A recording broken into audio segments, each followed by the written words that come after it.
everybody? It is the Stokastic NFL Deeper Dive. We have what I'm actually pretty excited for in a primetime NFL game. I know that these haven't always been the best, Neil, but this is going to be a good one because we got the Chiefs playing, and really any game with Patrick Mahomes I typically find to be good and fun to watch. So we got the Chiefs taking on the Raiders. Chiefs 7-point favorites tonight. We're sponsored by No House Advantage. Neil, how are you doing, and how was your weekend? I'm doing well. I had a pretty okay. I lost money on the NFL main slate, but not a ton of money. I was like pretty close. I had a lot of sweats yesterday. None of them worked out. So honestly, it was more like kind of have like DFS blue balls at this point more than anything. But you know, it's kind of fun to have those sweats. Yeah, I'm excited about this game. We got pretty high implied team total. Maybe we'll finally see one of these Kansas City receivers have a good game. Yeah, I like it. Yeah, so I had yesterday across DraftKings and FanDuel, so 150 lineups on both sites, profited $9, like one of the most neutral days you could possibly have. Whenever I get, and this is the dumbest thing ever, but I'm obsessed with it. Whenever I have a slate where I'm really close to like neutral, I want to get the exact same amount of buy-in fees and winnings. Like that's my goal in DFS. Like some people want to win a million maker. That's what I want to do. It's like Norm Macdonald used to say that to him, the perfect joke was he always wanted to have a joke that had the exact same setup and punchline. And if he ever did that, then he could retire happy and knowing that he accomplished his goal. That's for me. If I could ever just once get like, it's like, hey, like $2,300 buy-in, $2,300, like perfect. That would be something that I'd prefer that to a million maker win. As Fanatic says, it's called breaking even, Greg. You're just looking to break even exactly. Yeah, it'd be cool. I think that I would prefer making money personally, but I get what you're saying. Listen, a little bit OCD maybe. Goals. That's it for me.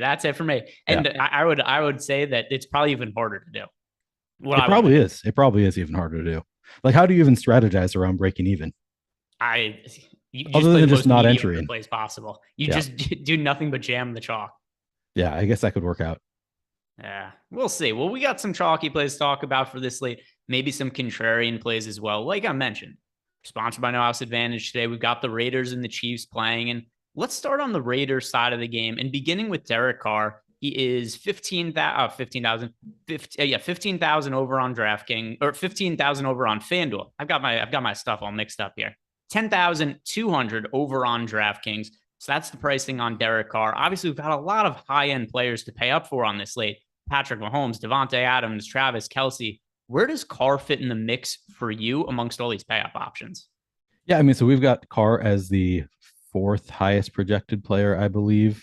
He is, he's a player who's going to be in a lot of my lineups. He obviously doesn't project as well as Mahomes. Mahomes is the number one play on the slate with a bullet as far as projection goes. And, as far as likelihood to be in the optimal, I think Mahomes is the clear number one. But Carr is going to be a big part of my lineups as well. 10,200 is cheaper than Davante Adams or Travis Kelsey. The three of those guys. So Mahomes has clearly the best projection on the slate.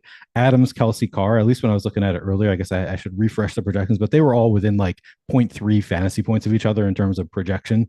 And I like Carr's upside. He looks like he's going a little bit under-owned in the utility spot, a little bit over-owned in the captain spot, but I'll probably be pretty close to the field, honestly, if I have things my way, if I get to exactly the exposure that I like. The field has him projected for 8.4% ownership in the captain spot, 42% in the utility spot. Maybe I'd shift a little bit more of that ownership to the utility spot if I can, but I think the field's got it about right on Derek Carr.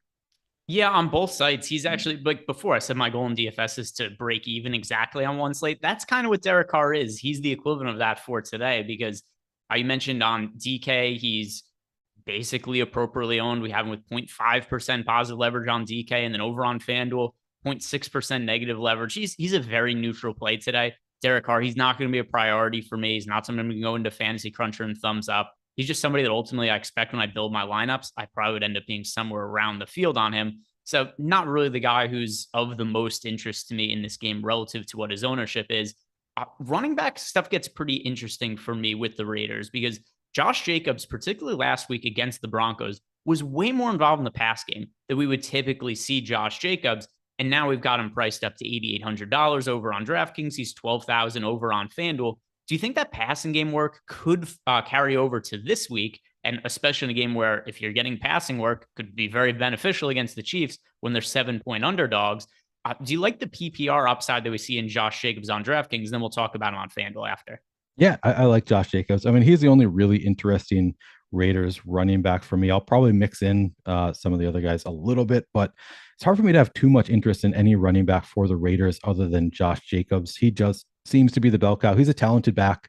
We've got him owned 8.3% in the captain spot, 5% optimal, so a little bit over owned in the captain spot, and then very neutral in the utility spot, project for 32.5% ownership, optimal 32.2. So he's very, very neutrally owned in the utility spot and a little bit over owned in the captain spot. I just think that he's been, I mean, he's taking over kind of as the bell cow. We weren't really sure coming into this year if he was going to take on that bell cow role. It seems like he has, and it seems like he's earned it. I mean, he's been running really well. He looks good out there. I think that Josh Jacobs is just the clear RB1 for the Raiders. I don't really know what else there is to say. Like, I don't think anybody's coming in and cutting into his carries this week. Do you see things differently there at all?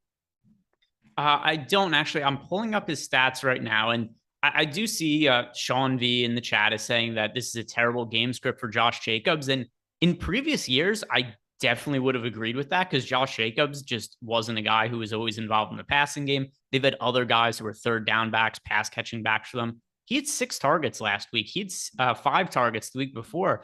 That's 11 targets across the last 2 weeks. I think we might have to rethink the role of Josh Jacobs, which you mentioned before, him being more of a bell cow guy. I don't think he's a guy that's only relying on the Raiders being ahead and running out the clock in games or games being close. I think you could argue that if this role sticks for him, it might be just as advantageous to be behind, particularly for DraftKings scoring. Because if he's going to get 5-6 catches a game, that's going to lead to some big PPR games.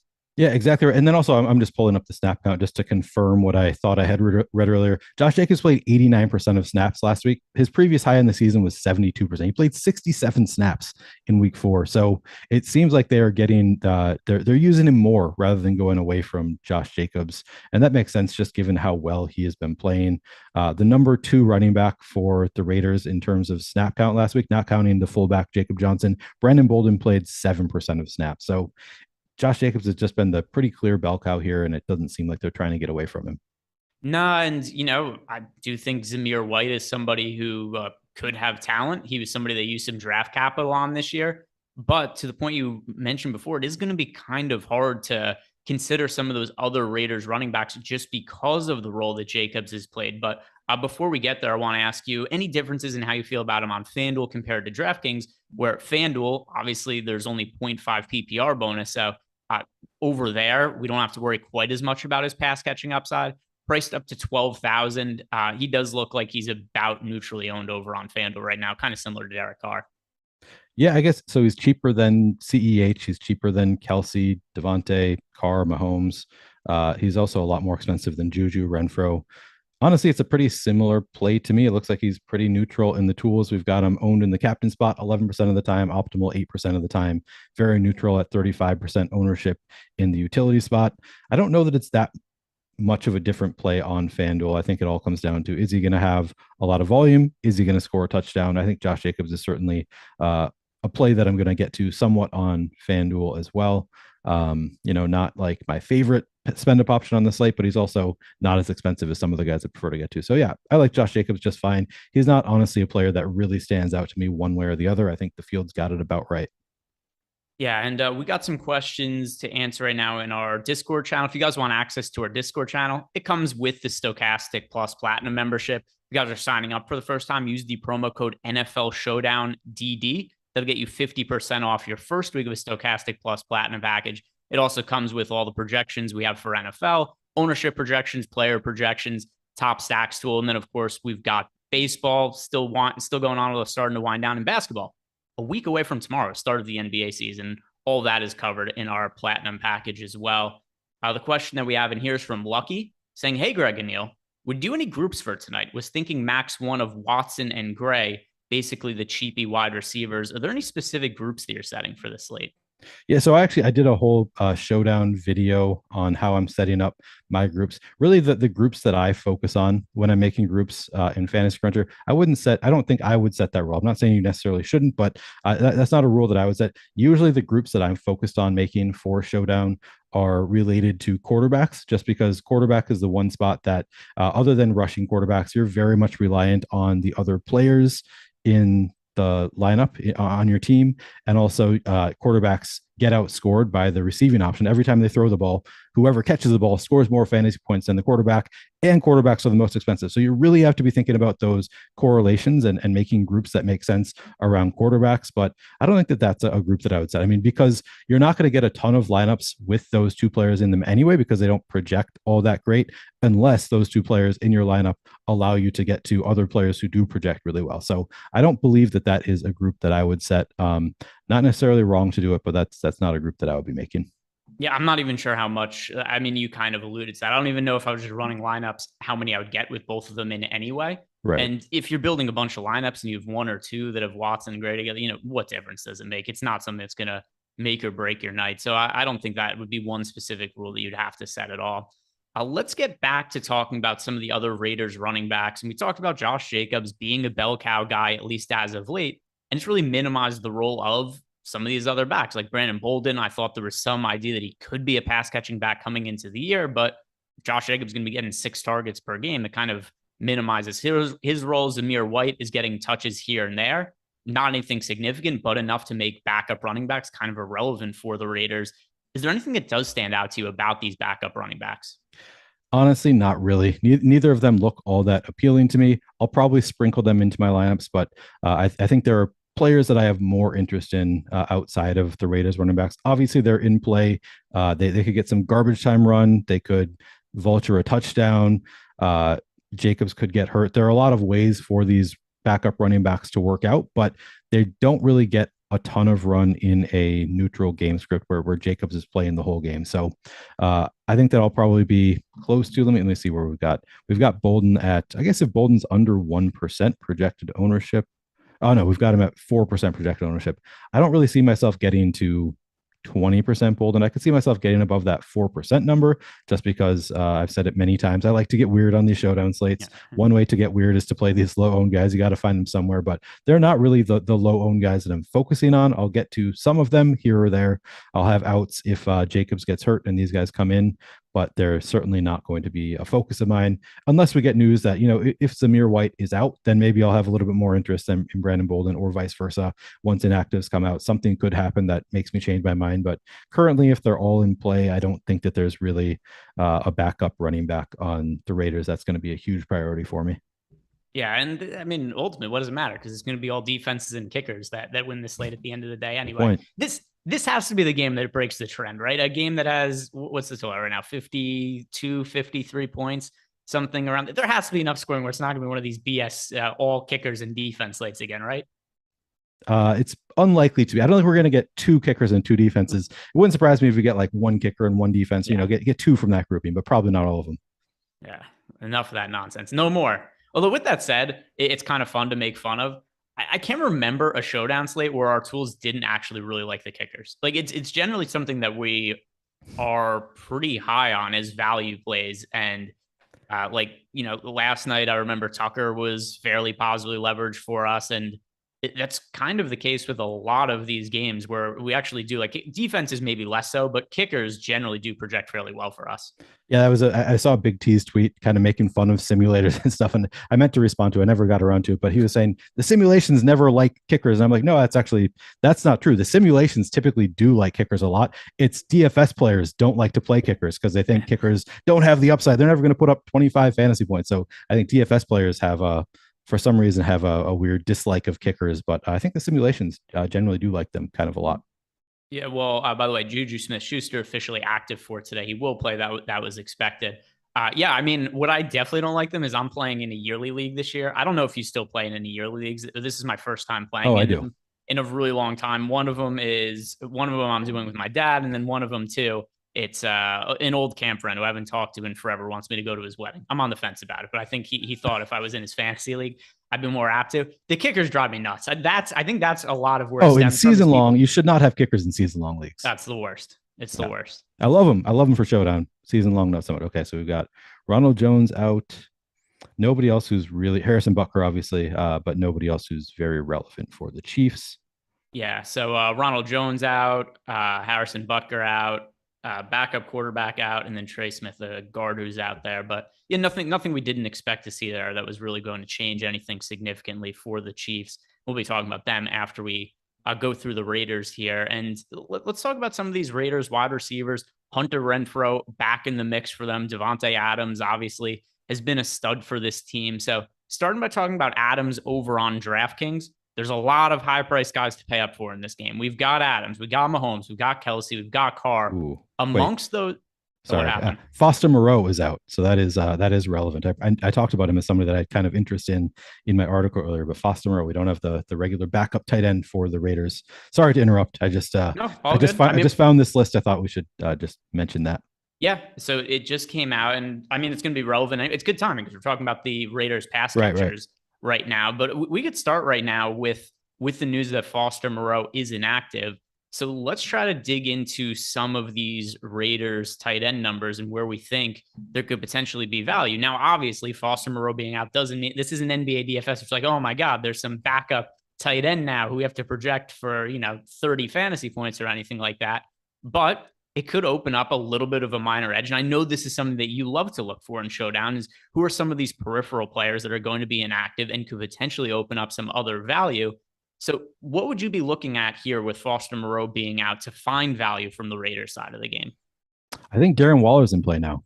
No, that's a joke. I'm looking at the tight end snaps. So last week, Foster Moreau was out in week 4 also, and Jesper Horsted stepped in and played 4% of snaps. He played 3 snaps last week. I guess you could theoretically play Jesper Horsted, but I don't see any other tight ends that really come into play. Obviously, you're already Darren Waller was already in play. That was a joke. But as far as maybe we see a little bit more, we had somebody asking in chat if Mac Hollins is still in play today. I think Mac Hollins is still very much in play, even with Hunter Renfro back. I don't know. Maybe we see more Keelan Cole. He was played 65% of snaps last week. Maybe he becomes more interesting. Is Keelan Cole? I had not even thought about Keelan Cole. So let me see why that is. And is he even? I mean, even though you were joking about Darren Waller, does this make him more appealing in any kind of way now, knowing that he is probably the only pass catching tight end?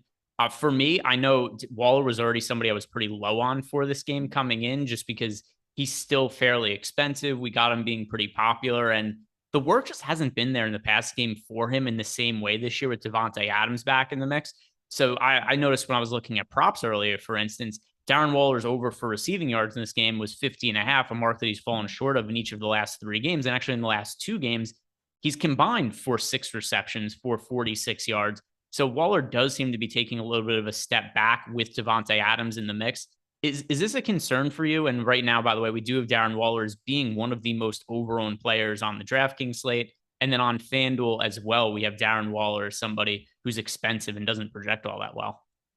Yeah, so I mean, it's not a huge concern for us. So yes, he's a little bit overowned. Darren Waller has run 136 routes on the year. He's 3rd on the team, 24 targets on the year. He's 2nd on the team behind Devontae Adams. Now that's 6 per game. So 24 targets, 6 per game. It's not getting the I think he had a game last year with like 19 targets in a game week 1, maybe something ridiculous like that. He's probably not getting that with Devontae Adams in town, but if he's averaging 6 per game, he's obviously got the upside for more.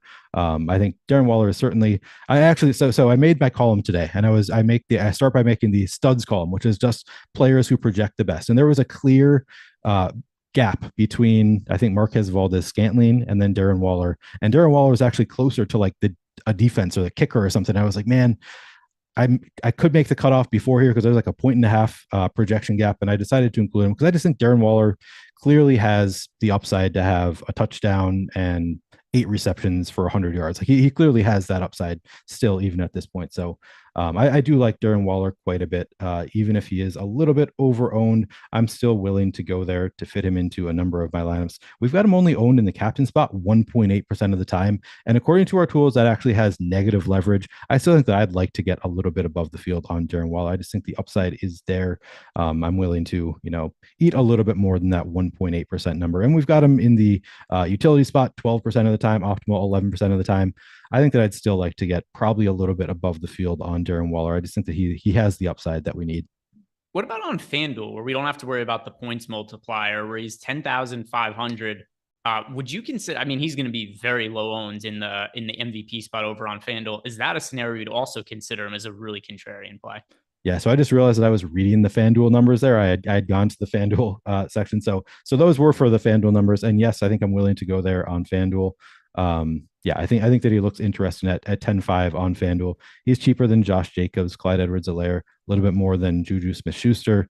He's not a play that I need to be jamming into my lineups, but I think the field is about right. I might even be willing to go above the field at relatively low ownership because the targets have been there so far this year. So I like Darren Waller on FanDuel, and then now switching to DraftKings actually because I was reading the wrong tab. Darren Waller at 7,200 on DraftKings.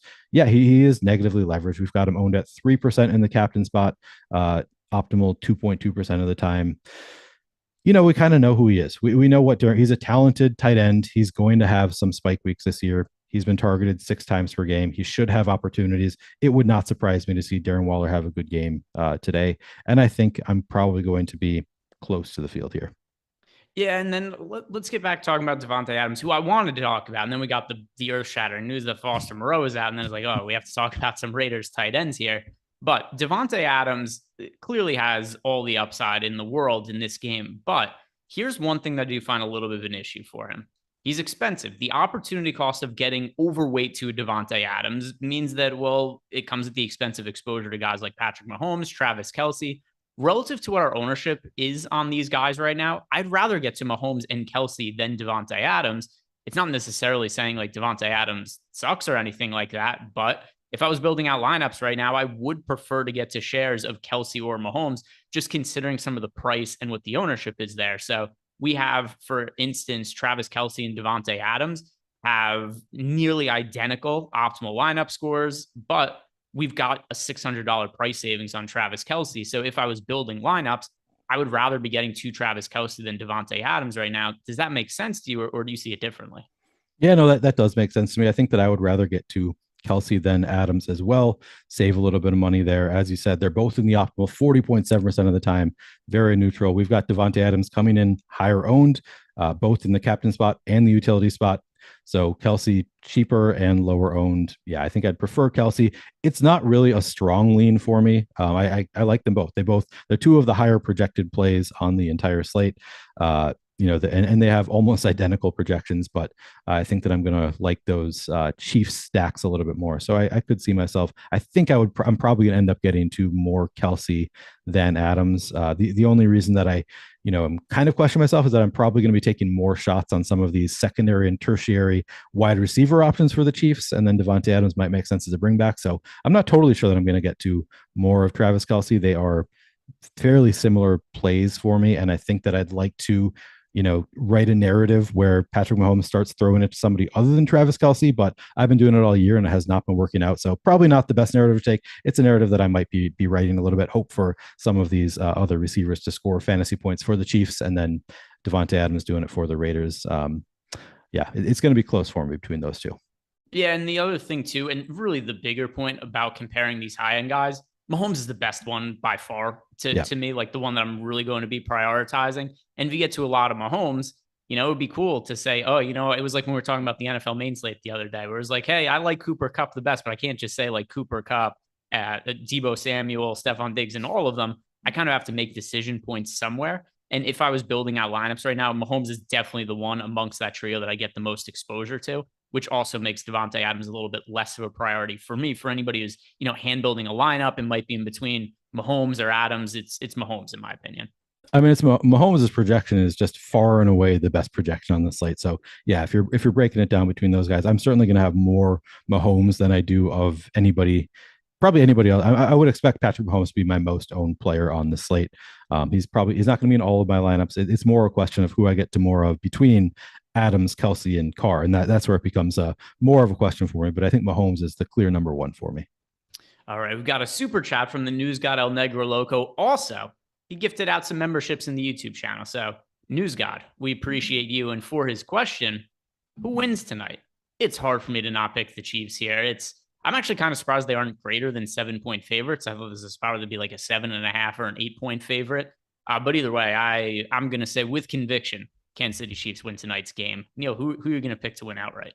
Yeah, I'm on the same page as you. With conviction, I think Patrick Mahomes and the Chiefs win this one. And we've also got more memberships being gifted from our guy, Jorge. Jorge gifting out a bunch of YouTube memberships as well. So, Jorge, we appreciate that. And Jorge also usually in the Discord channel asking questions and hanging out before a lot of the slate. So, we appreciate you. I know you mentioned that there's a lot of the cheaper wide receivers here that you like getting to. So from the Raiders side of the game, we've got Hunter Renfro, who's actually fairly cheap right now, and also is now healthy, back in the mix for them. He stands out to me as one of the best value plays on the slate. We've got Hunter Renfro, $5,800 over on DraftKings, on FanDuel, $8,500, and not really massively owned on either side either, right around 30% on FanDuel. DK a little bit higher at 37%, but fairly underowned in our projections. He's looking at one of the better leverage plays on the slate. How do you feel about Hunter Renfro in the mid range? Yeah, I like Hunter Renfro quite a bit. He has been very involved, even with Devontae Adams in town. Hunter Renfro has just been very involved for the Raiders, and now he's missed a couple games. Coming back at 5,800, the price tag is just too low for a player who projects as well as Hunter Renfro is. So I'm definitely on the same page as you with Renfro. I wrote him up as a player that I really like in my article earlier today. He'll be in a ton of my lineups. I think I'll probably be above the field. We've got him at 30.3% projected ownership in the flex spot. My guess is I'm going to be above that number. Just looking at the single game tool, we've got him at 6.5% in the captain spot and optimal 8% of the time. So some positive leverage in the captain spot, positive leverage, 30% ownership, 37% optimal in the flex spot, particularly with the way I build lineups where I'm leaving salary on the table. I really like to go into some of these mid-range guys, and I think that Hunter Renfro might be my favorite. There are a few that are in play there, with Juju and MVS in kind of that same range, but Hunter Renfro probably my favorite there. Yeah, totally agree. He's one of my favorite plays on the slate, particularly to save money with in that price range. I do really, really like getting to him. I assume there's going to be some people that want to ask us questions about Mac Hollins as well. Hollins' role probably a little bit mitigated going forward now that Hunter Renfro is healthy and back in the picture. We saw that massive game in week 3 from Mac Hollins. It was against the Titans, ended up getting targeted 11 times, 8 catches, 158 yards, and a touchdown. He was the best value play on that main slate. Followed it up last week, 5 targets, 3 catches, 33 yards. How does Mac Hollins look for you as a mid-range play now that Hunter Renfro is back in the mix? Honestly, I still like Mac Hollins quite a bit. So even before Hunter Renfro missed these couple weeks, in weeks 1 and week 2, Mac Hollins played 88% of snaps and 87% of snaps.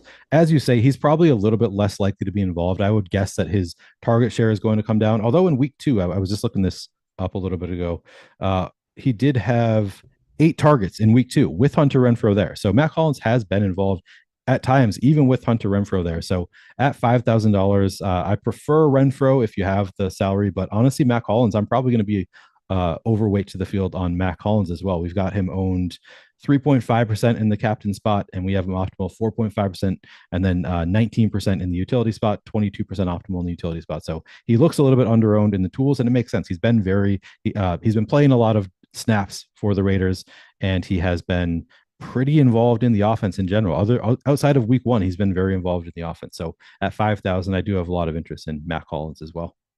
Our projections love a lot of these mid-range wide receivers, really on both sides of the game, across the board. So Mac Hollins, even with Renfro back, we have him being positively leveraged in both DraftKings and FanDuel. He is $8,000 over on DK, FanDuel $7,500. I like Hunter Renfro more in the mid-range, but I still think Mac Hollins looks like an under-owned piece of value to look at in the mid-range there.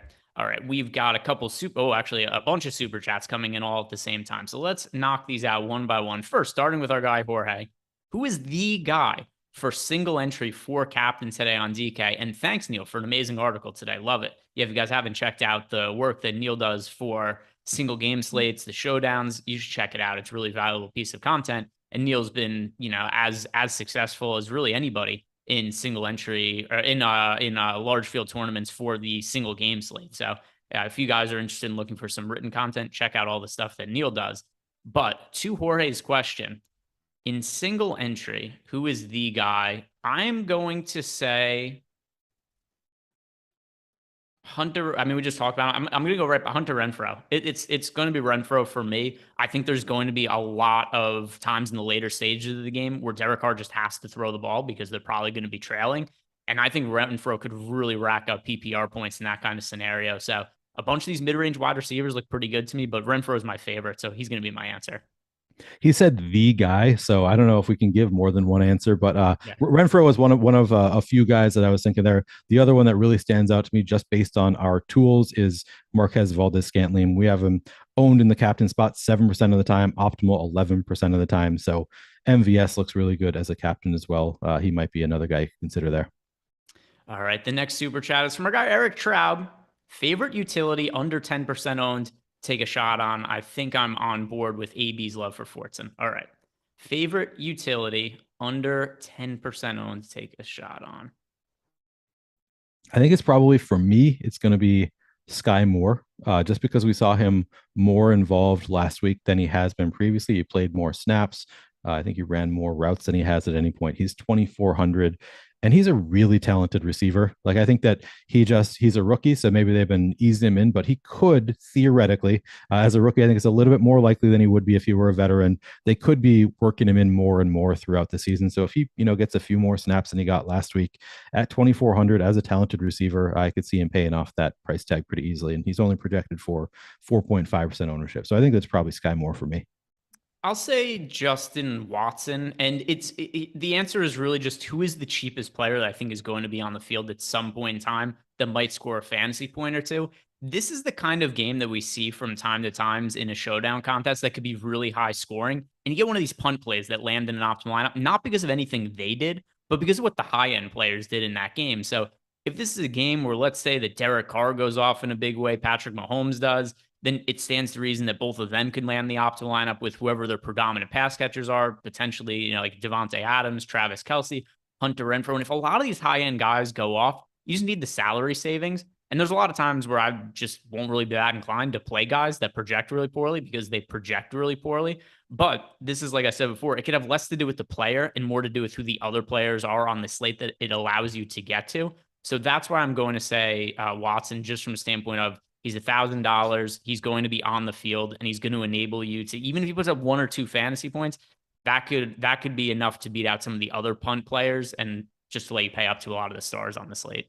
Yeah, no, I like that call as well. I'll probably have some Justin Watson. We also got the question that I think is interesting. What do we think about Michael Burton today?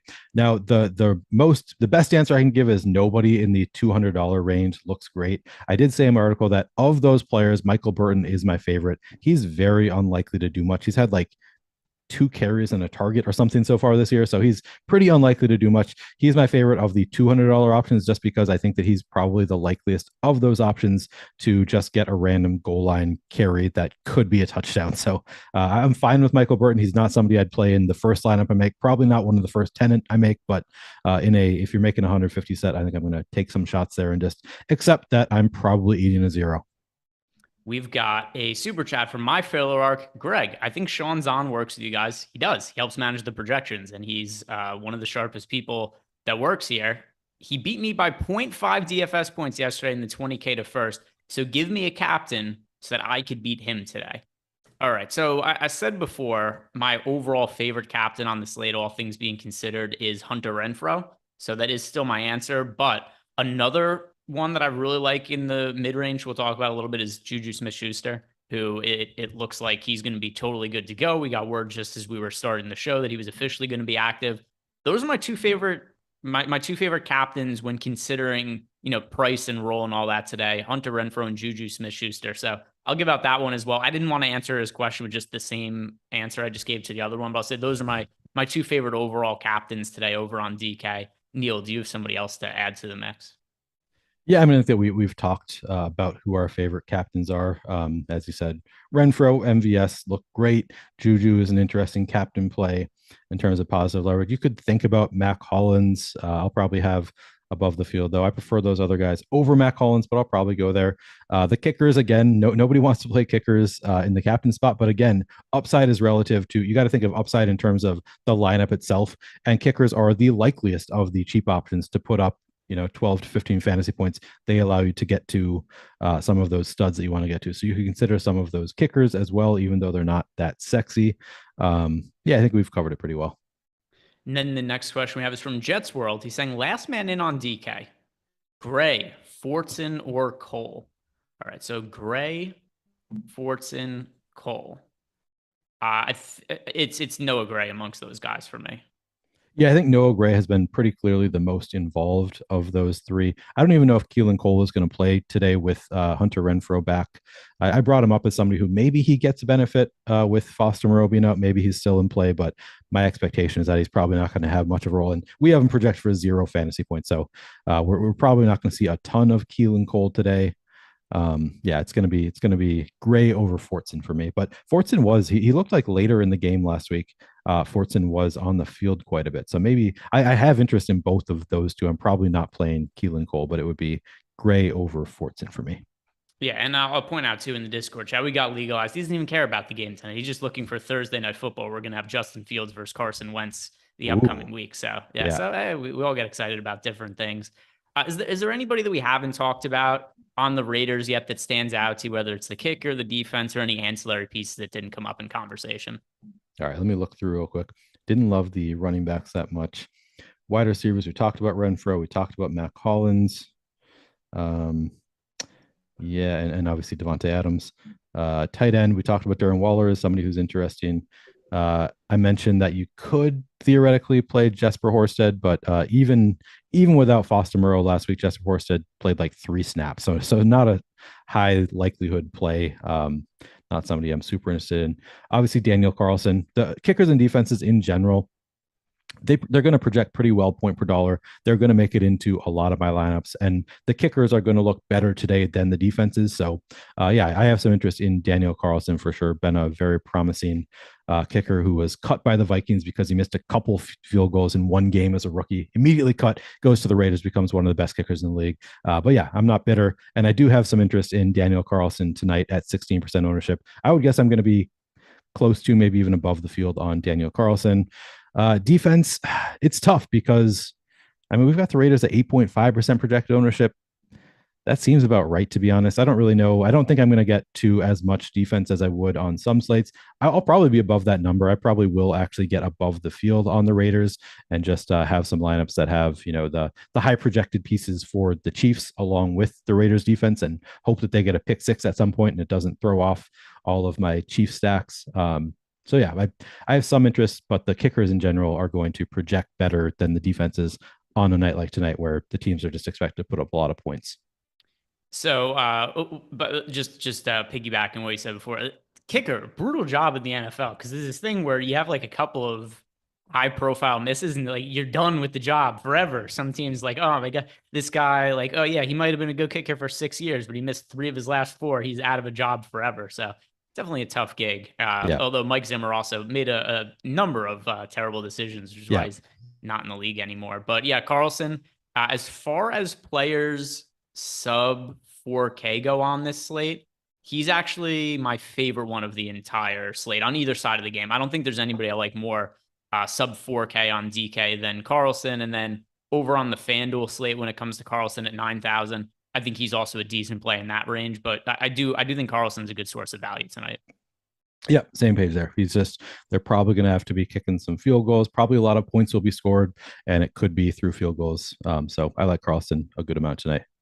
Today's show is sponsored by No House Advantage. If you guys haven't checked out No House Advantage yet, you're missing out. And the main reason why is they're posting big contests there, up to $150,000 in cash across the slates each week. And there's a lot of overlay. That's something we should be taking advantage of in the DFS world. And if you haven't signed up yet, you click on the link below and you get up to a $50 bonus on your first deposit. So a little bit of money for free when you walk in the door, and then overlay, even more free money. So if you haven't checked out No House Advantage, do it now. We've got a lot of tools over at Stokastic.com. They're going to make it as easy as possible for you to make some money over on No House Advantage. We literally have lineups built out for No House Advantage. You can download and just upload right into it. So No House Advantage, take advantage of the overlay that they have basically on a weekly basis over at NHA.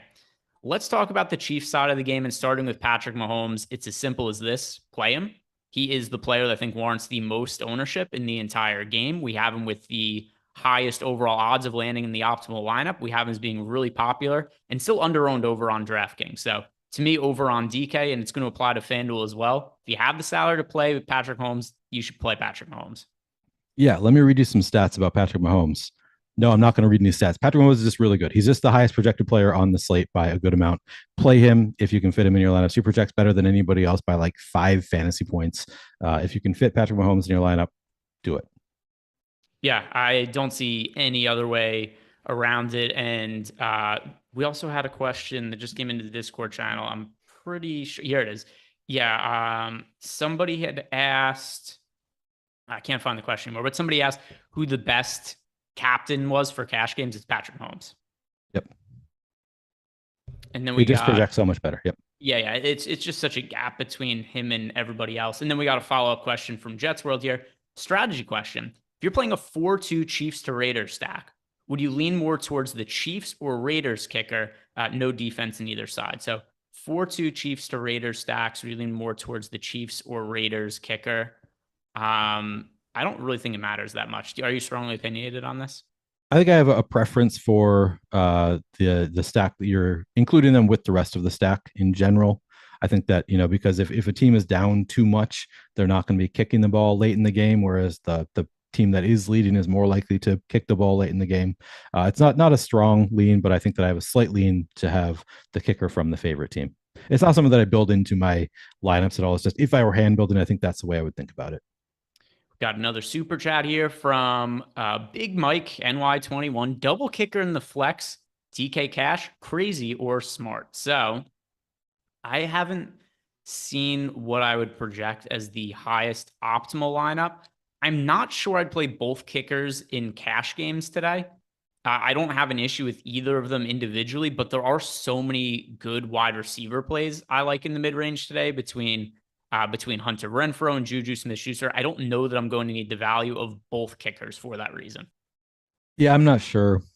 So I don't really play cash. I'm just looking at projections of the kickers versus the wide receivers. I'm seeing MVS is projected for like 11 fantasy points, Juju at 13, Renfro at 12.6. So they're not that much more expensive than the kickers, and they do project a few fantasy points better than the kickers in general. So probably not double kicker. Yeah, you are going to have to make some concessions with Mahomes in the captain spot. So it might be necessary just to save some salary, but I'd prefer to get some of those mid-range wide receivers in there. Oh, by the way, I found that it was Ryan Lotan. It was a super chat from him where he's asking favorite captain for a cash. I knew I'd read that somewhere, but a bunch of them had come across. So Ryan, Patrick Mahomes, and thank you for the super chat. But that is going to be my answer. It's Patrick Mahomes. We have him number one being the highest owned captain, which is always something you kind of want to X out some of the field against as far as cash games go. And then we just have him with the highest odds being the top scoring player by pretty wide margin. So that's the guy that I would be going with. The running backs get pretty interesting for Kansas City because it's a weird rotation in terms of CEH has been the guy for them, but I think there might be a little bit of a mix up in terms of who the second running back is for Kansas City. Isaiah Pacheco has looked pretty good as of late. Last weekend, 11 carries for him, only 2 for Jerick McKinnon. Is he somebody that makes sense as a value option today? Because I think the field might be overlooking a guy who's more involved going forward than he was at the start of the year. Yeah, so I definitely have some interest. I thought watching that game last week, I thought that these guys had played a much higher percentage of the snaps than they did, both McKinnon and Pacheco. I was like, ooh, CEH seems to be kind of losing some of his snap share and he's not as involved and people aren't going to notice. And then I looked and saw CEH had 19 carries last week and he's still the very clear Chiefs RB1. But I do think Pacheco to me looks like the best running back on the Chiefs. Now that's just an eye test thing. That's not based on any kind of stats. I suppose we could probably look up some of these stats in terms of elusiveness and, avoiding tackles, that kind of stuff. But to me, he just looks like he's the only one who can really move a pile of bodies. So I really have interest in Isaiah Pacheco. But as you said, I think he had 11 carries on 17 snaps or so last week. Actually, I can look that up. If I go to I had it pulled up. I've lost it now, but it's something along those lines. Around 17 snaps, he had 11 carries. So if he was out there, he was likely carrying the ball. He looks like a talented running back. He could be in that same boat as Sky Moore, who I mentioned as he's a rookie. Maybe just as the season goes along, they want to get him more involved. He's clearly got the talent. They keep with Pacheco. They keep talking about him glowingly. Like this guy is going to be a beast. He's going to be a great running back. So I think that there is some likelihood that he has overtaken McKinnon as the RB2 on the Chiefs, and maybe he's even going to start cutting into CEH's carries a little bit too. That's my hope. And I probably wouldn't be taking a shot here at 4,800 if he were 10% owned, but projected for 4.7% ownership, I think it's worth it to take some shots here and just bet on the talent and hope that he can score a touchdown and have a few splash plays. Yeah, and I wouldn't be surprised if this was to turn into a blowout. Who's the running back getting garbage time carries at the end of the game? It's Pacheco. Like, I think that's something to keep in mind while you're building your lineups. If you're building a specific kind of lineup that would anticipate this being a one-sided game in favor of the Chiefs, maybe you're making a 5-1 stack or something like that. I think Pacheco really makes sense in those builds because he's the guy that's probably getting carries in the fourth quarter for Kansas City in a We've really got one-sided game.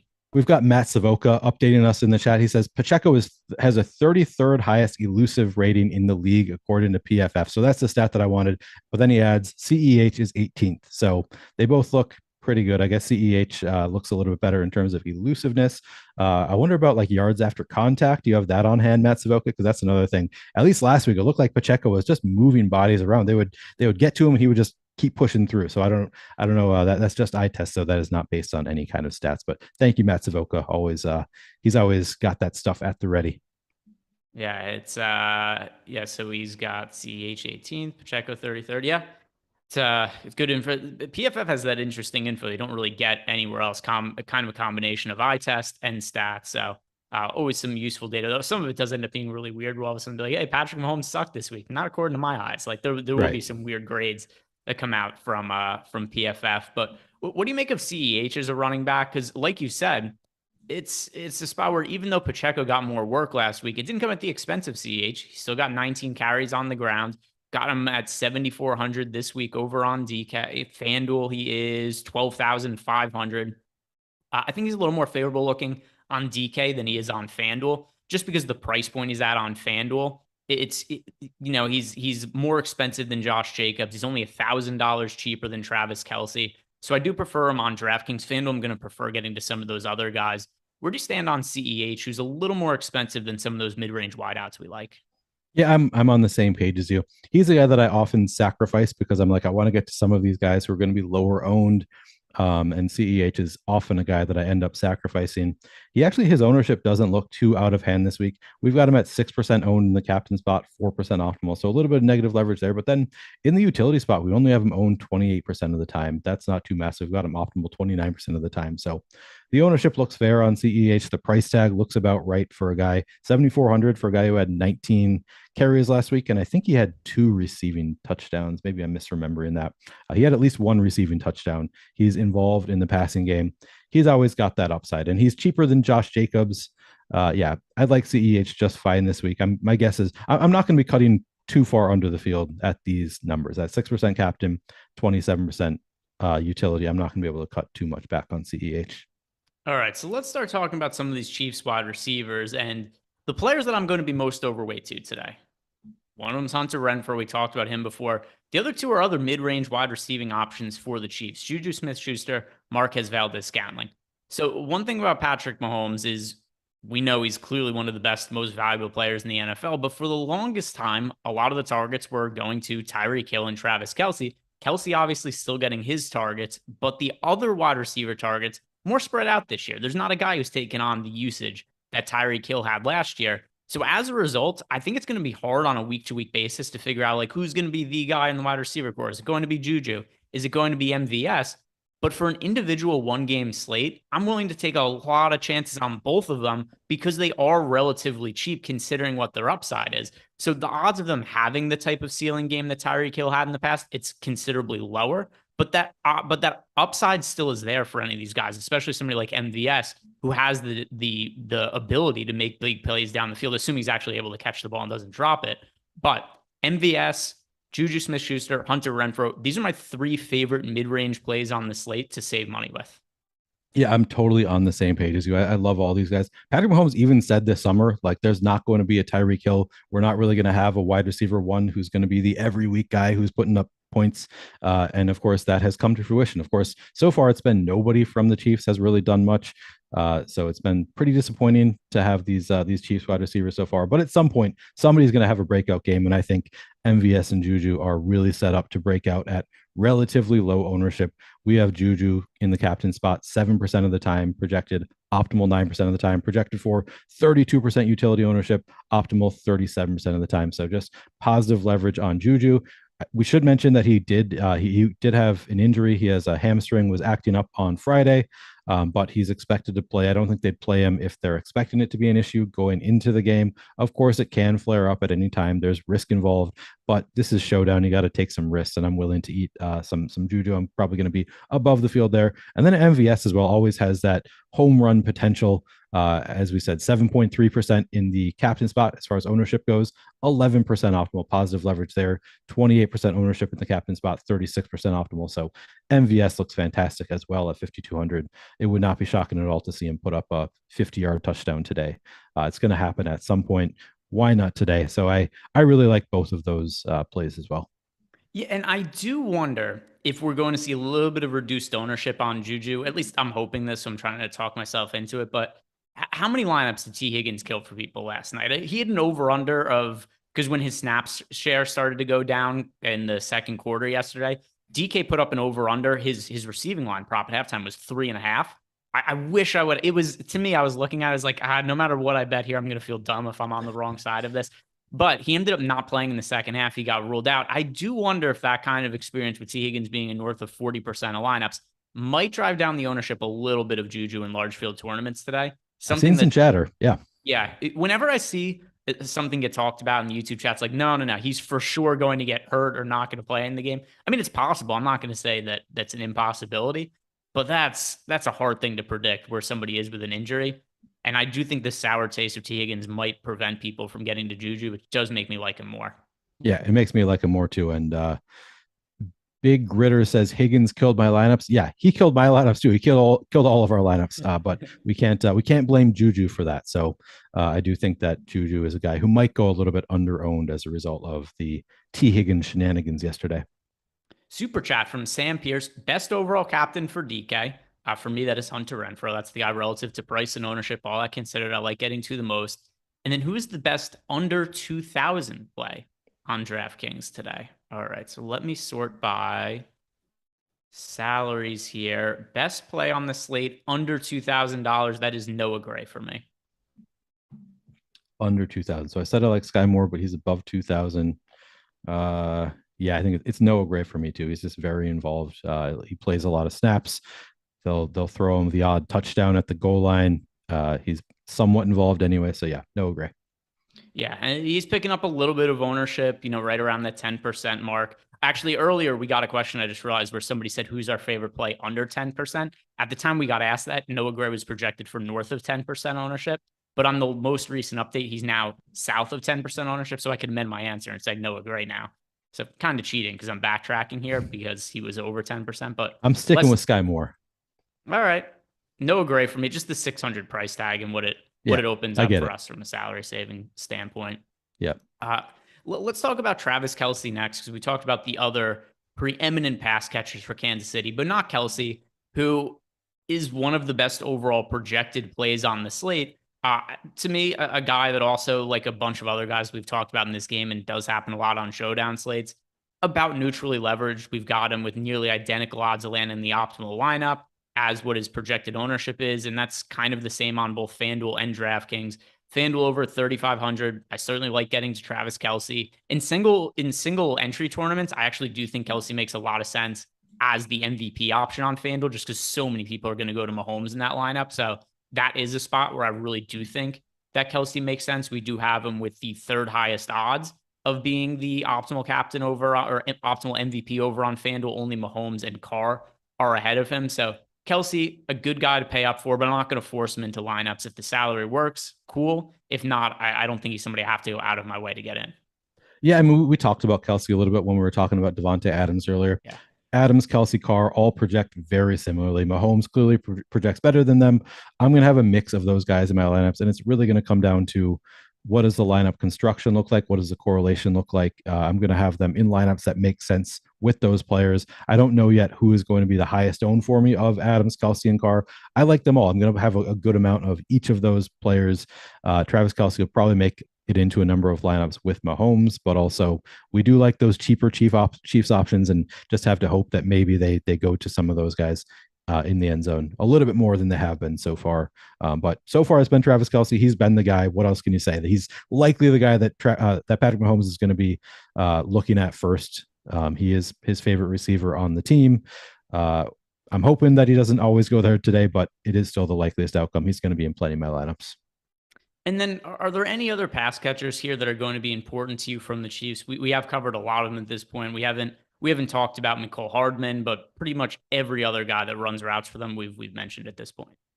Yeah, Mecole Hardman is going to be in play for me. Projected for 3% ownership in the captain spot, 4% optimal. Projected for 17% ownership in the util spot. He's 17% optimal. He's a fine play. I'll probably be close to the field on Mecole Hardman if I can. He's a guy that if I'm a little bit under the field, if I have 10% Mecole Hardman in the field at 17%, I'll probably be fine with that.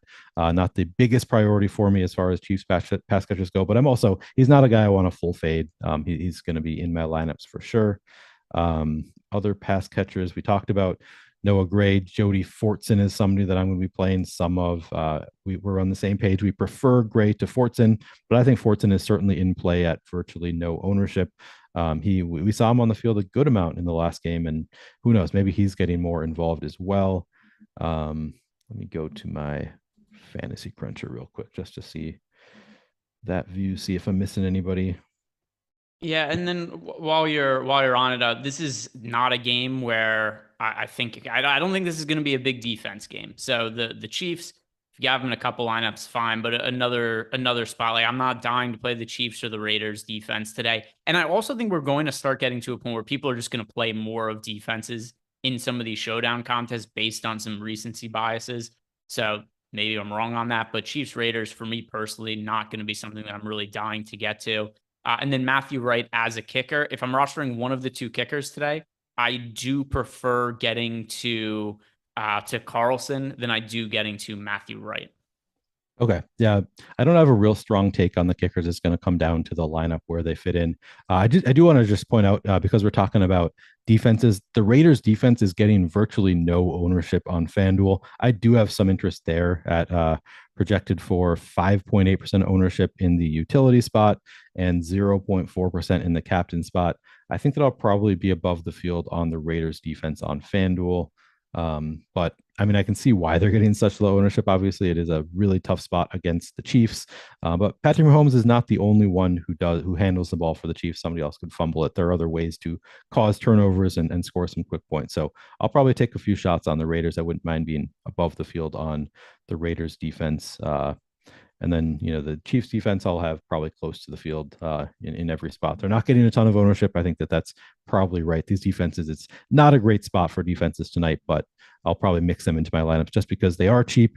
They can cause turnovers and they can allow you to get to some other spots you like. I think we largely covered the pass catching options. We talked about Justin Watson just a little bit as a guy who could be involved, not getting a ton of ownership. We talked about Mecole Hardman now, so I think we've covered him pretty well. All right, that does it for us. If you guys haven't done yet, like the video, subscribe to the YouTube channel. Also, don't go anywhere because right after us, got another hour of football talk. NFL Live Before Lock is next. Welcome back into the Stokastic YouTube channel, guys. My name's Jeff Ulrich, bringing you some picks for No House Advantage Monday Night Football Week 5. And in the week with the Kansas City Chiefs and the Las Vegas Raiders. Not a bad way to do it, quite frankly. Anything is better than the Denver Broncos in primetime again, so that's good. But for No House Advantage, we're going to be talking about their Monday Night Pick'em contest. We got $20K guaranteed, $10K to first place prize.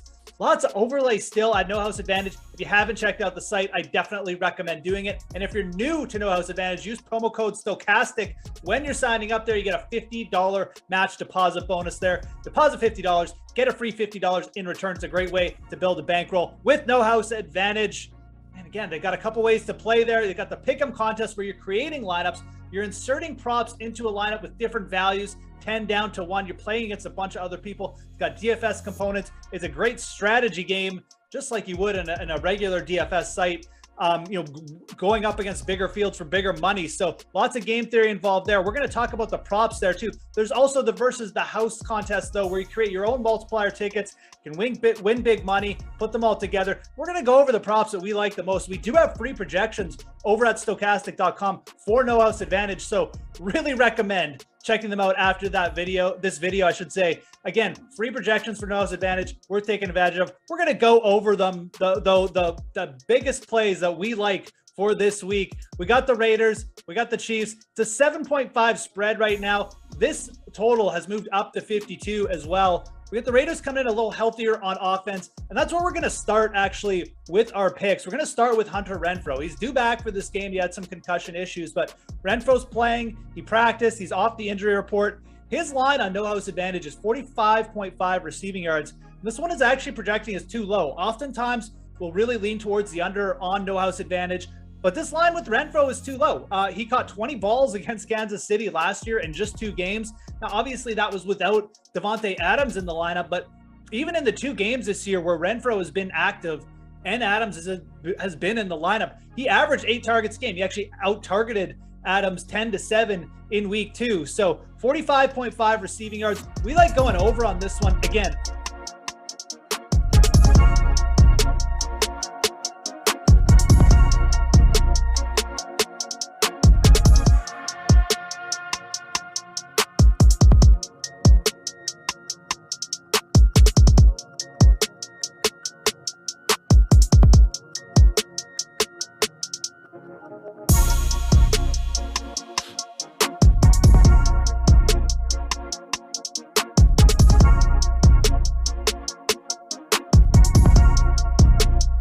And we are live. What's going on, everyone? Matt Savoca here from Stokastic.com, and it's time for Matt in the evening.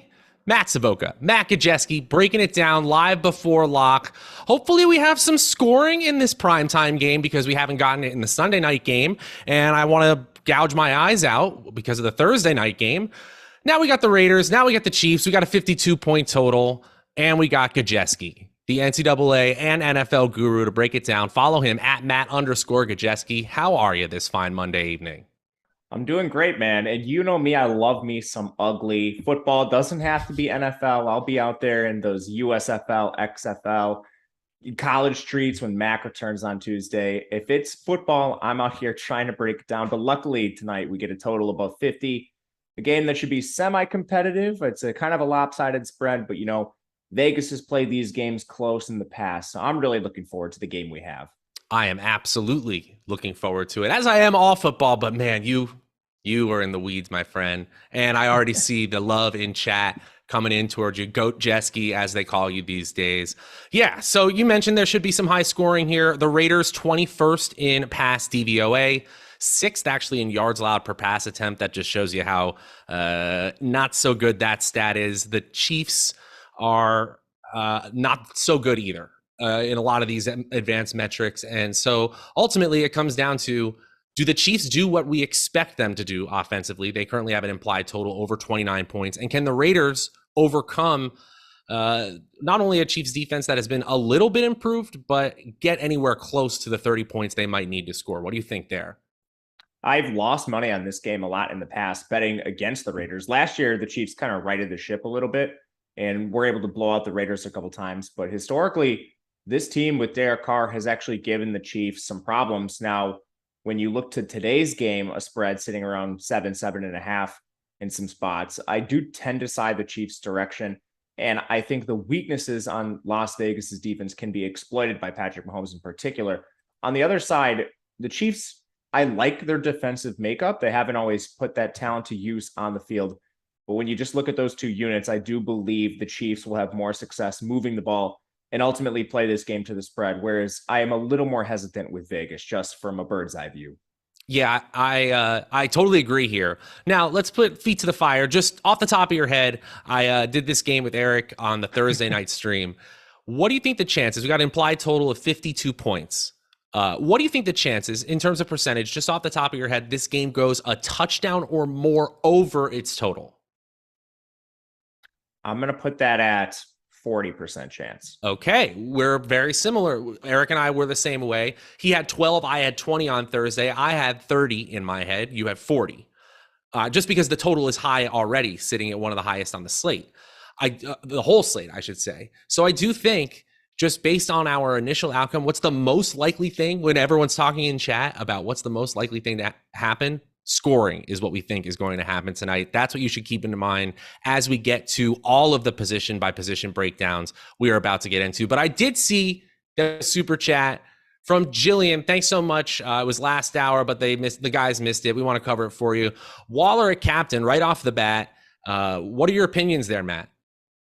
I've had some concerns with Waller this year, mainly from a role standpoint with Adams coming in. Tonight's game will have Renfro back, but Waller's still out there. He's running a lot of routes. He just hasn't had quite the same target share. I'm also going to fall back on our tools a little bit. Sometimes these players that, maybe have a role change or haven't seen quite the usage they saw previously come in with positive leverage because maybe the field's ignoring them. Tonight, our tools have a pretty solid negative leverage score on Waller. And I think that's partially because of the role change, but also there's just a lot of alternatives. You could move to some of the more expensive players like Mahomes, like Derek Carr. You could also play some other guys in his range, like a Clyde Edwards-Helaire, whoever it may be, a Juju Smith-Schuster, if you're willing to go down. So I do think it's not only role, but also alternatives. At least Darren Waller is getting a large percentage of both targets and air yard share. It's absolutely viable on a one-game slate. I think you broke it down nicely, but there are players in lower salary ranges with similar ceiling ranges. We're not going to tell you not to play Waller, especially with Foster Moreau out tonight. Jesper Horsted is a large field tournament. Obviously, the play here, at tight end at least, is Waller. Eric Traub, what's up, man? You're always hanging out in these streets. Really appreciate it and appreciate the super chat. We should just have this as a segment at this point on all these shows because you're always asking the favorite player under 10% owned in the utility to take a shot on. Oh, man. Let me pull up our ownerships. It has to be utility specifically. Yeah, and I think he's trying to help us out. So not total of 10% ownership, but in the utility, less than 10% owned. Man, that's a tough because I just pulled him up, and one guy I'm going to try to take some shots on tonight just misses out on that threshold. So in the 10% range, I will throw darts on the tight ends. Did you want to say Sky Moore? Yeah. Yeah, I think that's very fair. Is that fair, Eric? Let us know in chat. Well, we can talk about them both too, because I think they kind of both fit this range. But if you're going that 10% threshold, you need to go under it. Noah Gray's the guy I would pick. Kansas City uses a lot of 12 personnel, more than you might think. And they do throw to some of these backup tight ends. You'll see Jody Fortson on the field. You'll see Noah Gray. Obviously, Kelsey's the preference, but if you're going to take a look at an ancillary tight end piece, Noah Gray's actually been on the field more than Sky Moore this year. Routes are up and down. They do use him a fair amount to block, but in the red zone, you see a lot of those creative packages. The Chiefs run that characteristic, like pull the tight end in on motion, run the shuffle pass. You've seen that with Fortson, with Kelsey, with Gray. And then if we are allowed to include Sky Moore, I want to talk about him just a little bit because he is seeing an ascending role, and it's been pretty small and incremental week by week. But as a rookie who's now had a couple plays pop, I don't think it would be shocking to see his role increase, even if it's just a couple snaps. Glad you mentioned both things. Honestly, Eric, Noah Gray was going to be my pick. Isaiah Pacheco. I think the assessment of Pacheco, Greg and Neil broke it down perfectly. He's a backup who looks elusive, who needs a little help circumstantially to get over the hump. Noah Gray would have been my top pick for you, but Sky Moore continues to creep up more and more in terms of snap share. And also want to shout out our presenting sponsor. I realize I didn't do that off the top. We must talk about no house advantage at some point, but first we got to go position by position. Let's go to the quarterbacks. You ready, bud? Yeah, of course. Let's do it.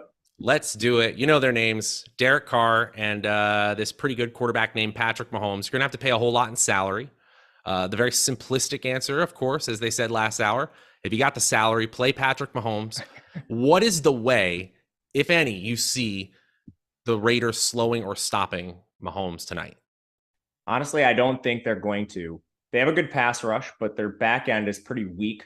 I think that's being a little bit kind too. So if you can just navigate the pass rush, whether that's bringing in an extra tight end to block, using your running back to block, or just getting the ball out of his hands fast, and the Chiefs are capable of doing that, I think those are all ways to mitigate the really main strength of the Raiders defense. I think he's going to move the ball. Our projections reflect this. The real question is he over or under owned, and can you play him and where?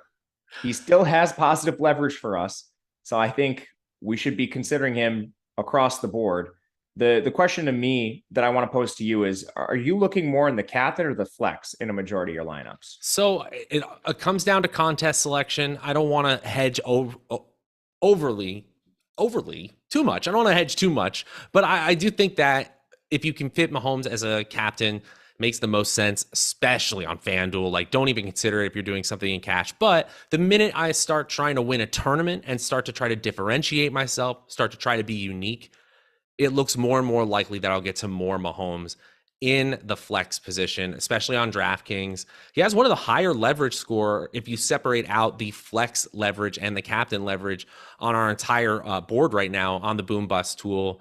And so I think I would like to cycle through these varied Kansas City wide receivers at captain and Mahomes as a flex option, stack it up again when I'm trying to take down a tournament.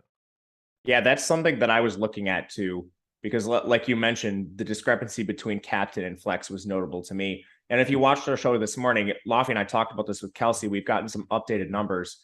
It's actually Mahomes that's kind of in that boat right now, where you're gaining a little bit of leverage by playing him in the utility versus the captain. So I do like your approach for large fields where you could take a stand on MVS, Juju, Kelsey, whoever you do prefer to use among the pass catchers, and then use Mahomes in the flex. And hopefully that concentration, that target volume is concentrated to one or two players there. So I like that strategy for larger field tournaments. Yeah, and it really comes down to what sacrifices from a median projection standpoint, from an ownership standpoint, do I have to make in order to fit this stack in? I know that because of the way that the wide receiver opportunities have gone this year in Kansas City, it almost gives me more opportunities when I'm just saying, okay, random person in the captain, throw this into a flex. And it kind of goes into the super chat we just got from my filler arc. It's a degenerate style lineup, he tells us, which is an amazing, amazing way to describe a lineup. Degenerate style. That has Pacheco at captain. So this is great because we're contextualizing already. So you asked Matt, MVS or Hollins as the last man in degenerate style. We'll start with you. I'll give my answer here.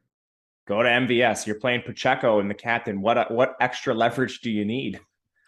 I think that's the play for me too, especially with, oh man, I can hear Eric Lindquist just screaming from the rooftop somewhere in Los Angeles. He's a big play waiting to happen. You just watch. 0 touchdowns, 7.4 fantasy points per game. We're going right back to the well, MVS. Let's do it.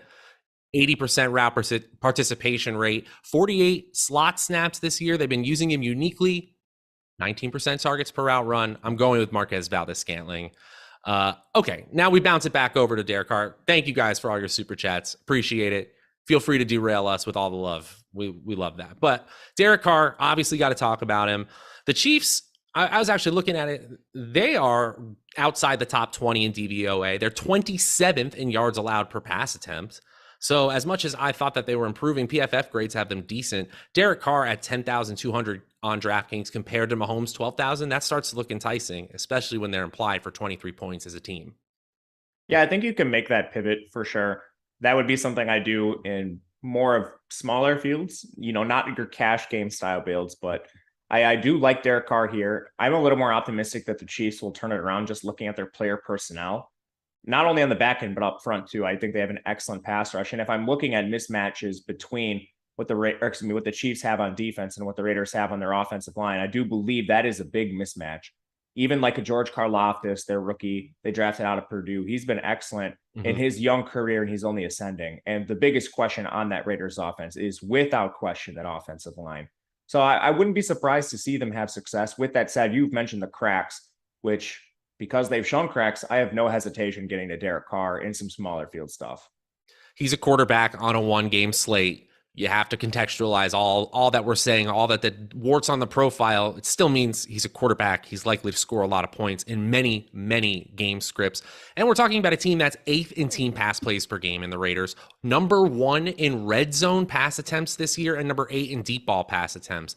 That has added to some danger situations, which we'll get to the defenses later in the show. But in danger plays, the actual charted metric that player profiler uses for plays that basically should get quarterbacks in trouble, he's at the 3rd most so far this season. Now, that probably means he's being aggressive. It probably means he's having to come back in games. But it also means that the opportunity value from a fantasy perspective, if you're playing DFS, is pretty solid. 7th in expected fantasy points per game. He's actually underperformed on a per game basis. He's 12th in fantasy points per game. And here's the best part, Matt. You know that you have multiple great receivers. You got Waller in play. You got Adams in play. You got Renfro back. And Mac Hollins coming on a bit as well. I think Derek Carr has weapons. It's basically show me something, especially against a defense that now that I'm looking at it, the Raiders should be able to get their points here too. Yeah, I mean, the weapons are certainly there for him, and you can kind of backdoor your way to solid score sometimes just by throwing to Devontae Adams, Waller, who I wish would see more work, and now Renfro back. And if the Chiefs do generate pass rush, which I think they're capable of, who's probably the player that benefits the most? I think it's Renfro running these low A-dot routes, largely playing from the slot, hopefully fully healthy now. I think he's a solid play at his price, and I want to really highlight that. He comes in far cheaper than Waller and Devontae Adams. So if you're looking for somebody with a role, I think Renfro provides it. One for one, I'd rather play Renfro than Hollins just because of the larger sample we have of Renfro being like a competent NFL player. Like Matt Collins, I don't know how many teams he's been on, but he's a practice squad caliber guy. So getting what they have out of him so far is awesome. I mean, like those guys don't pop up too often, but at the end of the day, I don't think there's any question who the more talented receiver is. Yeah, I mean, there's a hierarchy that the game plan will show, but I do think that's a very astute thing you're saying about Renfro and the way we know he's performed in the NFL already. We'll get to the wide receiver position in a minute, but I guess we got to talk about as we transition over to the running back. Any last words about the quarterbacks? You obviously can play them. Do you have any definitive takes for the people as we move on? No, just for depending on the size of your field is how I'm approaching this. In my larger builds, I'm playing more Mahomes in the flex. And as it gets smaller and smaller, I'll be moving Mahomes to captain just because of his raw projection. Me too. And well said. And now the fact that the Raiders are terrible running the football, but Josh Jacobs is getting all the touches. If there's anybody getting any explosive plays, it's been Jacobs. It's been better than I expected, but you're going to have to pay a whole lot for him in a game where we expect a whole lot of passing. Are you getting to the field or our expectations for the field on Josh Jacobs on DraftKings tonight? Yeah, I'm trying to play a little bit of Josh Jacobs. He comes in slightly positively leveraged for us. And I tend to agree with this. He's also a player, I believe, that has a fragile projection. And there's a lot of negative bias towards him in the industry just over the course of his career. And I've been a contributor to that. We even saw it with the Raiders declining his fifth-year option, and I did not have positive things to say about him in the offseason. But squashing all concerns I had, he's played really well, and he's earned a 3-down workload, and his target share has been solid. He actually has a 10% target share on the year. And my main question is, are the projections we seeing around the industry fully accounting for that? Or is it still just the sort of limited 2-down skill set that Josh Jacobs has previously had? So I do believe there is upside here with Jacobs that we haven't seen in previous years. And for that reason, I do want to get to him. And every time I have these personal takes, I want to look at our tools too. And he does come in slightly positively leveraged. That's important to me.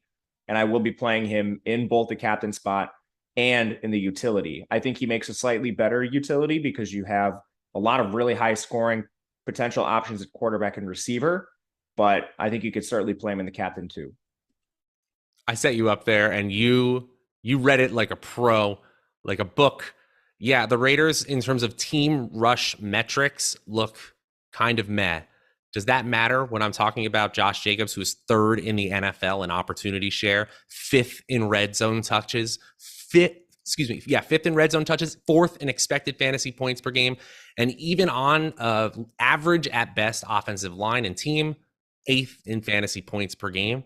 Yeah, I want to get up from the 7,400 for the next highest salary running back to the clarity and somewhat safety of Josh Jacobs. And as you said, our tools are looking at it the same way. In Player Profiler's yards created metric, that's the yards that they gain after the line has blocked. Should I tell them to hit refresh?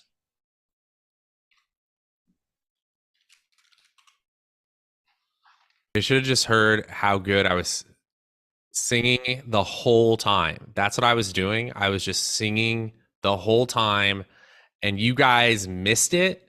That's apparently what happened. Just sucks for you guys. And yeah, I see it. Okay, that's good. That's good. We got a super chat. This is exciting. Are we back? Awesome. Okay, yeah. Sean B immediately. What's up, man? The true lifers still here. We appreciate you guys for hanging with us. Yeah, and Jordan Klein furiously working on the back end again. These fix. The true fans still here, including Gakel, with a FanDuel question. Thank you so much for being in chat, for being funny, for hanging out. We're back. We're doing okay. Thanks for the super chat. Let's get right back to it because we got just about less than 20 minutes till lock.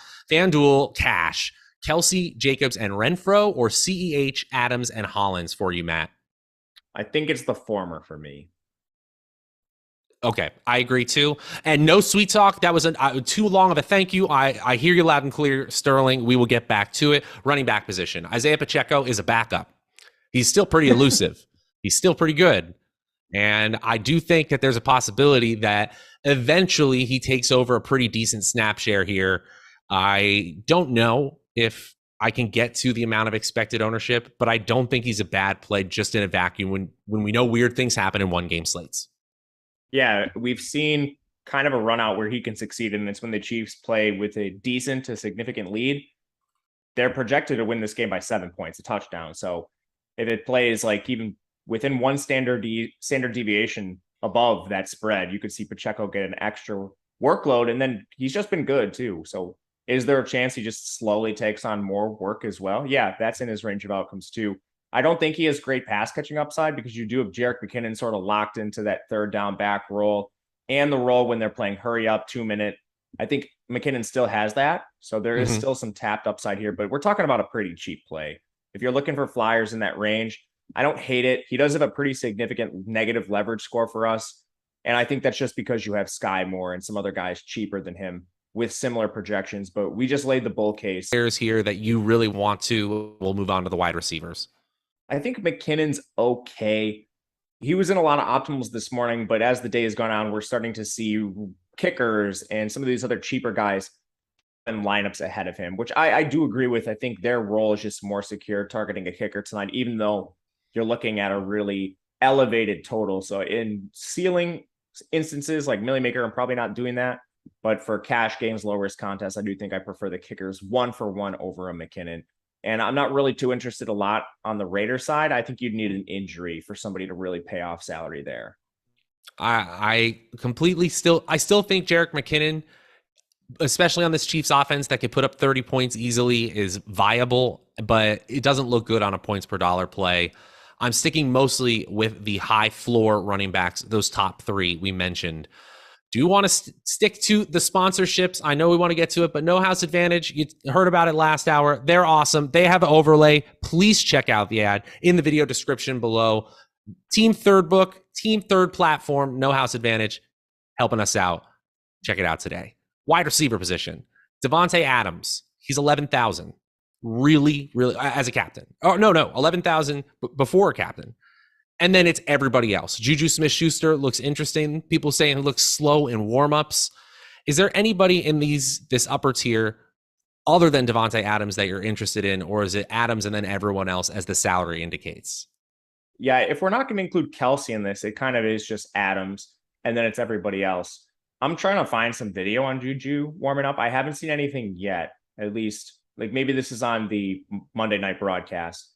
But you know, if he's in his full role, I think he's a fine play. So I would love to get some clarity on this. He was on the injury report heading into the week. So this could be something that maybe limits him. But again, I haven't seen any video myself. I don't know. I'm going to be playing him. He is an immense leverage score for us, not only in the flex, but in the captain. And you and I mentioned this earlier, mainly you, and I agree with you that taking some shots on these Chiefs pass catchers at captain just in the hopes that production's funneled to one of them and then they end up outscoring Mahomes on a price adjusted standpoint is a way I'm definitely going to be approaching the slate. But, you know, if Juju is limited at all, that's going to help everybody else too. So again, I haven't seen anything myself. We're going to try to find this in the last couple of minutes, but assuming he's good, I love Juju. He looks good in the tools. I still think there is immensely high ceiling potential. And I still think there's a possibility that just like Jayhawk30 said in chat, that he's going to run as a decoy tonight. I think he is very fragile at 6,600, 9,900 at the captain spot. I don't think he's unplayable. I don't think the ceiling is incorrect. I respect the hell out of Neil talking about him last hour. I have him in a season-long league. I'm scared to death to play him tonight. I think he could get knocked out with one nick to that hamstring, as could anyone. I get it. I'd much rather play Hunter Renfro at 5,800. Marcus Valdez-Scantling, 5,200. Even Mac Hollins, who is going to have his down weeks, especially with Renfro back in the picture, I think I have access to upside here, the same upside as Juju for lower salary. Is there anybody that sticks out to you, or are you kind of sticking with Juju, sticking with our tools? I am sticking with Juju. I do have a little more MVS. You save a bit of salary by going down to MVS. The roles haven't been drastically different. MVS is also a player that hasn't been affected by this like mini ascendance of Sky Moore. His role's been consistent. The player who's been pulled off the field a little bit's Cole. Now, the injury could influence this, but I think MVS is safer for that reason, too. You know, if Juju is in fact limited, we don't know this, then MVS could be a beneficiary. He's not injured. He's going to play a full role tonight, and he has upside. We've seen him used at times as a deep threat in his career, mainly with Green Bay. His role hasn't really been that in KC, but that doesn't mean he doesn't possess that elite speed. The guy ran a 4.37 coming out of South Florida. He's an absolute burner when he's used on the perimeter downfield. So I like that combination of upside and security he's theoretically giving you tonight. But I'm still going to play Juju. I just like, I'm not a doctor enough to like tell whether he's healthy or not. So without that skill set, like I just got to go with our tools. That makes all the sense in the world. And he looks positively leveraged at both the captain and the flex spot tonight.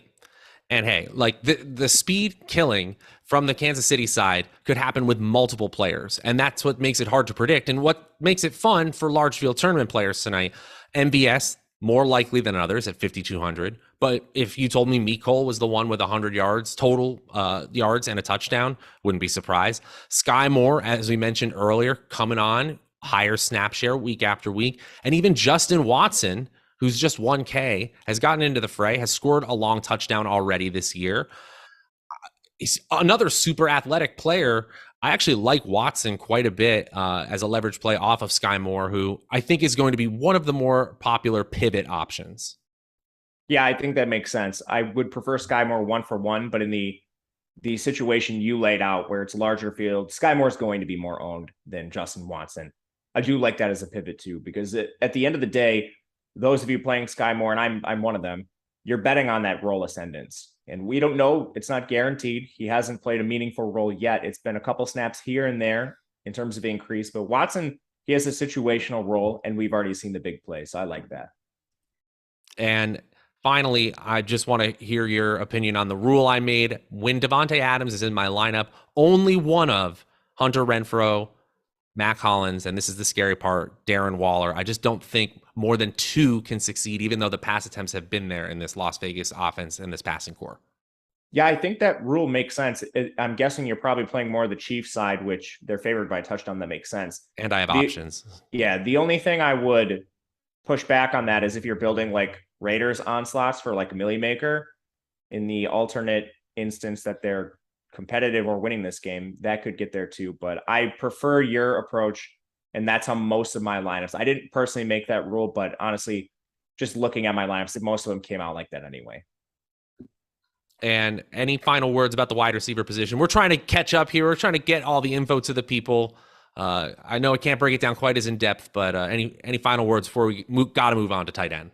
Mac Hollins would be the last guy. He's kind of like, if you're ranking the six main guys, both teams included, he would be a distant sixth behind like you basically every starter on the Chiefs and every other starter on the Raiders. There you go. I do want to tell you guys, thank you so much again for all the 1,300 plus of you hanging out in here. Make sure to like and subscribe the channel. And it really does help us out when you try out our tools. Not only are they awesome, consistently winning the pro DFS players hundreds of thousands, if not millions of dollars.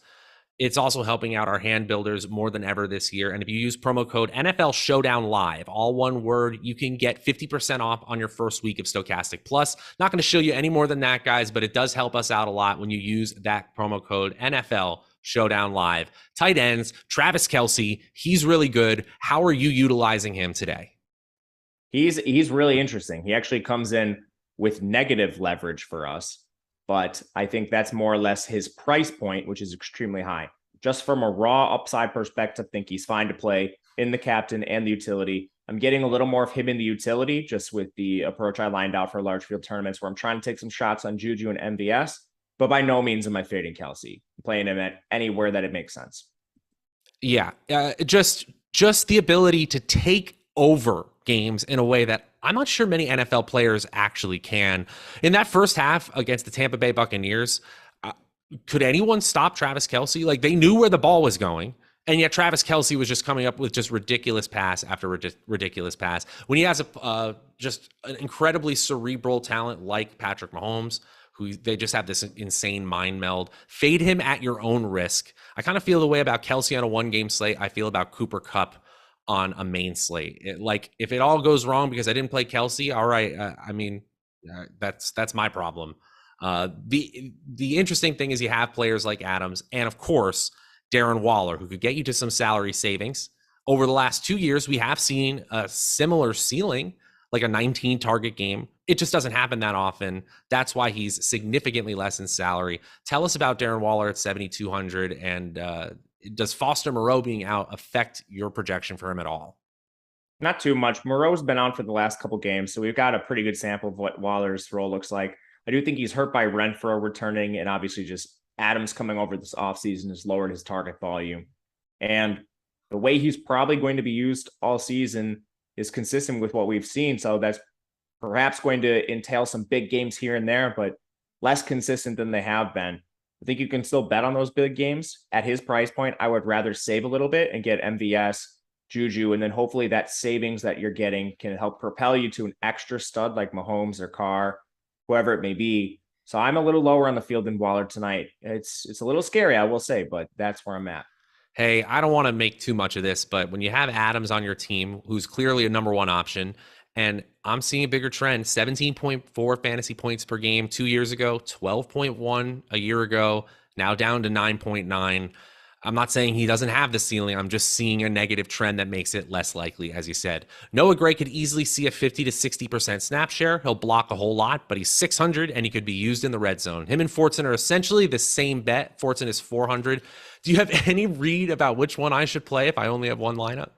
Gray plays more, so I would try to get to Gray. It just comes down to snaps and routes. You're going to see more Gray on the field than Fortson most of the time.